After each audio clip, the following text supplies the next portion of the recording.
청취자 여러분, 안녕하세요. 네, 안녕하세요. 오늘은 저희가 좀 특별한 자료를 가지고 왔습니다. 한 개인의 파산 사건에 대한 법원 제출 보고서인데요. 네, 맞습니다.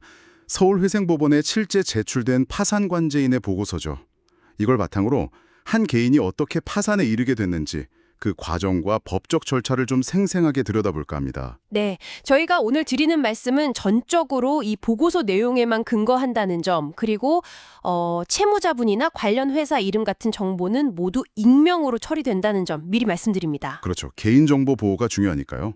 자, 그럼 바로 한번 시작해 볼까요?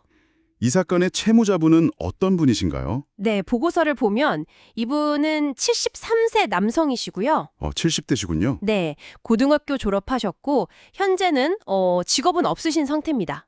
월소득은 한 101만 원 정도로 기재되어 있네요. 101만 원이요? 근데 보고서에 중증 장애가 있으시다고 나와 있어요. 그래서 근로가 좀 어려우신 상황인 것 같고요. 맞습니다.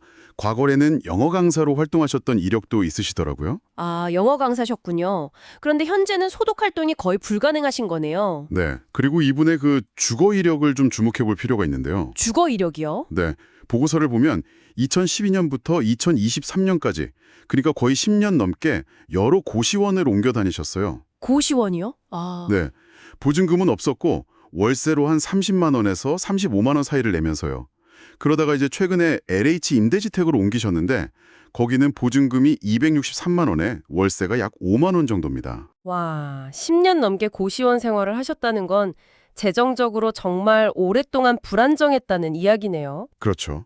그게 바로 장기간에 걸친 재정적 어려움을 보여주는 단적인 예라고 할 수 있고요.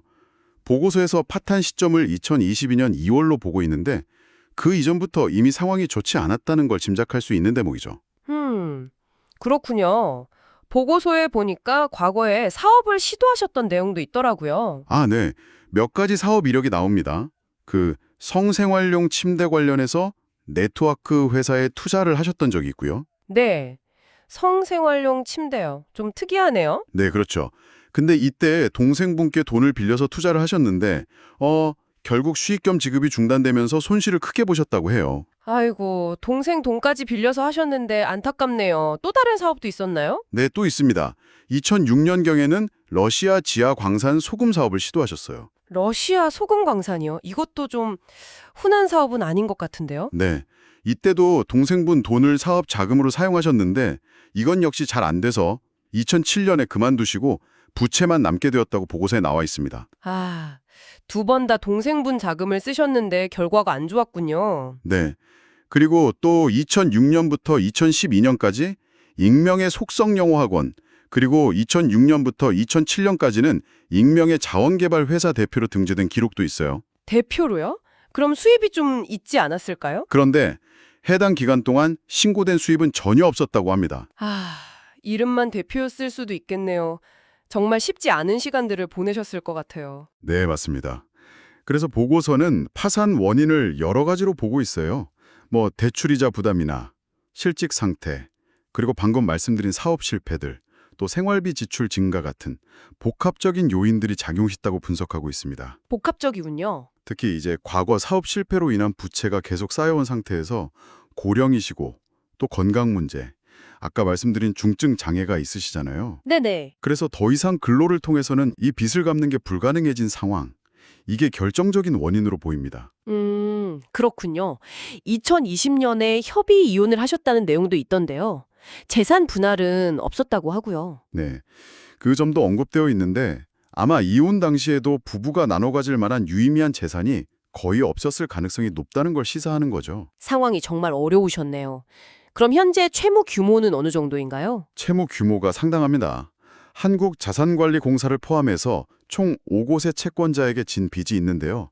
그 합계가 6억 3,193만 원 정도 됩니다. 6억 3천이요? 와. 네, 원금만 해도 3억 2,155만 원에 달하고요. 이 채무가 시작된 게 1999년부터라고요. 1999년이요? 그럼 거의 20년 이상 된 빚이네요. 그렇죠.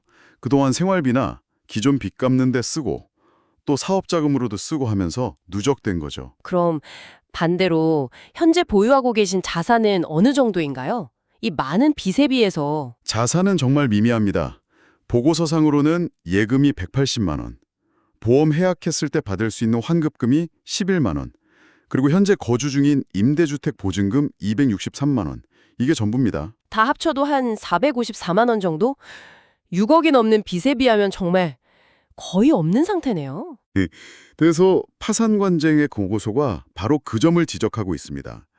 현재 채무자 명의의 재산, 그러니까 이 454만 원은 전부 법적으로 압류가 금지되는 재산이거나, 아, 압류 금지 재산이요? 네, 예를 들어 임대차 보증금 중 소액은 보호받거든요.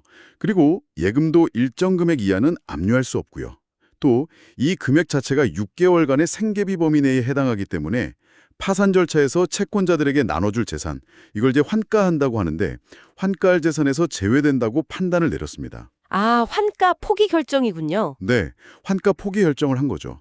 쉽게 말해서 이 최소한의 재산은 채무자의 생계를 위해서 보호해줘야 한다. 이런 의미입니다. 그렇군요. 그럼 재산을 숨기거나 한 정황은 없었고요. 네, 관제인이 그 부분도 조사를 했습니다. 지난 5년간 채무자 명의로 특별히 재산을 처분하거나 변동된 내역이 없었고요. 이혼한 배우자나 또 독립해서 살고 있는 자녀들 명의의 재산도 없는 것으로 확인됐습니다. 네, 부모님은 오래전에 돌아가셨고 상속받은 재산도 없었고요. 정말 아무것도 없는 상황이네요. 그렇다면 파산 관제인이 최종적으로 내린 의견은 무엇인가요? 관제인의 의견은 크게 두 가지로 볼 수 있습니다. 첫째는 채무자가 월소득 100만 원으로 6억 원이 넘는 빚을 감당할 수 없는 명백한 지급불능 상태다. 네, 지급불능. 네, 그리고 환가할 만한 재산이 전혀 없어서 파산 절차를 진행하는 데 드는 비용조차 충당하기 어렵다. 따라서 이 파산 절차를 더 이상 진행할 실익이 없으니 종결해야 한다. 즉, 파산 폐지 의견을 냈습니다. 절차를 끝내자는 거군요. 그렇죠. 그리고 두 번째 의견이 중요한데요. 동시에 법에서 정하고 있는 면책 불허가 사유, 예를 들어 재산을 숨기거나 하는 그런 사유가 전혀 없기 때문에 채무자에게 경제적으로 다시 일어설 기회를 주기 위해서 면책을 허가하는 것이 타당하다는 의견을 제시했습니다. 아, 파산은 폐지하고 빚은 탕감해주는 면책은 허가해야 한다는 거군요. 네, 맞습니다. 그런데 한 가지 덧붙인 내용이 있어요. 채권자 중 한 곳에 파산 선고 사실 통지서가 제대로 전달되지 않은 것 같으니 주소를 다시 확인해서 보내야 한다. 그래서 그 절차를 완료하기 위해 잠시 절차를 계속 진행할 필요가 있다. 이걸 이제 속행 신청이라고 하는데요. 이걸 해야 한다는 의견을 냈습니다. 아, 그건 면책 결정 자체에 영향을 주는 건 아니고요. 네, 그렇다기보다는 행정적인 절차를 마무리하기 위한 조치라고 보시면 됩니다. 모든 이해관계인에게 법적 절차를 제대로 알리는 게 중요하니까요. 그렇군요. 잘 알겠습니다.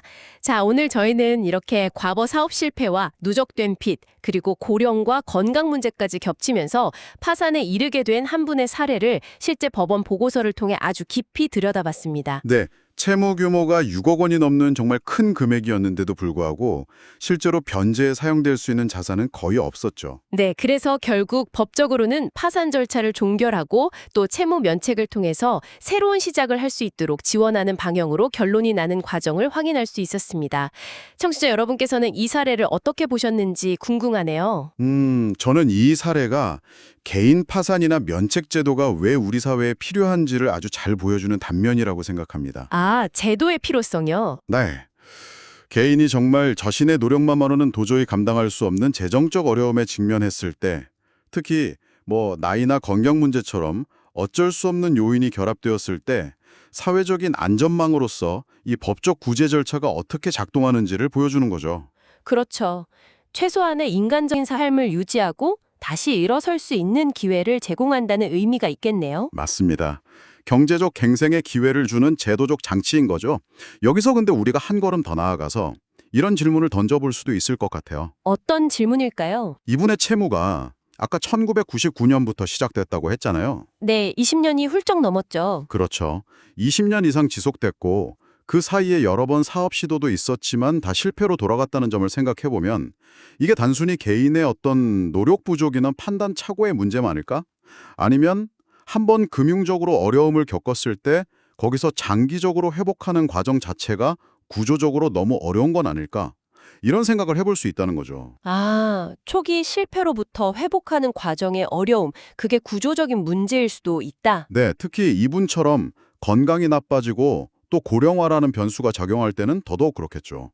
개인의 노력만 강조할 것이 아니라 우리 사회 구조적으로는 어떤 지원이나 개입이 가능했을지 또는 앞으로 필요할지 이런 부분들을 좀 고민해 볼 필요가 있지 않나 싶습니다. 네, 정말 중요한 지적이라고 생각합니다. 개인의 책임과 사회 구조적인 문제 사이에서 균형점을 찾는 고민이 필요하겠네요. 오늘 함께 해주신 청취자 여러분, 감사합니다. 네, 감사합니다.